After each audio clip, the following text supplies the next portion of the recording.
Ensuite, en troisième conseil, eh bien, ça va être de prendre soin de vous. Alors, pour celles qui sont déjà en soins avec moi, on le fait déjà et c'est génial parce que du coup, on en parle et le fait d'en parler, bah, ça permet ça aussi, ça peut être un conseil d'ailleurs, d'en parler avec les copines et tiens, vous, comment vous faites chez vous et vous, comment vous faites? Pour trouver des petites astuces, des nouvelles façons de faire peut-être auxquelles vous n'aviez pas pensé, ça peut être intéressant. Et donc nous, on en parle en soins avec celles pour qui, Noël est compliqué justement, pour qu'elles puissent aborder les fêtes de façon plus sereine.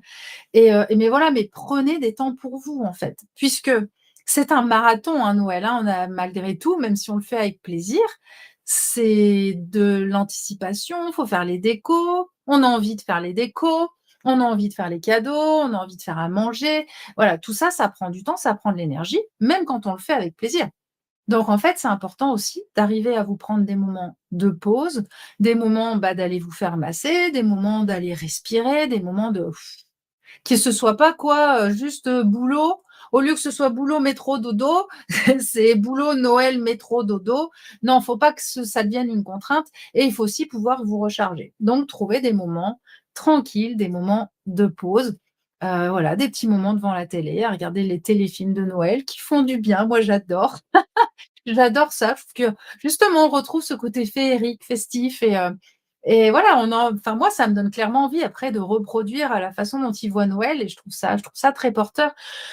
Donc voilà, trouver des moments de respiration, des moments tranquilles pour vous poser et d'autant plus au fur au quand les jours arrivent à la date clé et même le jour clé. C'est-à-dire que si vous passez toute votre journée derrière les fourneaux, à fond, à faire la déco, à mettre la table en place, à faire à manger, machin, là, vous êtes sûr que vous allez arriver au moment du repas complètement décalqué et que vous n'allez pas du tout en profiter.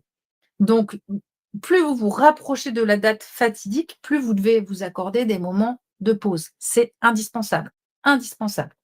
Et puis si possible aussi, si vous recevez chez vous, hem, bah, de vous accorder aussi du temps après, de prendre un jour où il y a personne qui vient à la maison pour que vous ayez le temps de remettre les choses en ordre tranquillement et que ce soit pas la course aussi de vite, vite, vite, faut vite ranger, vite, vite, vite, faut refaire la vaisselle parce que demain on est reparti. Ça, c'est important aussi de vous autoriser ça, du temps avant, du temps après.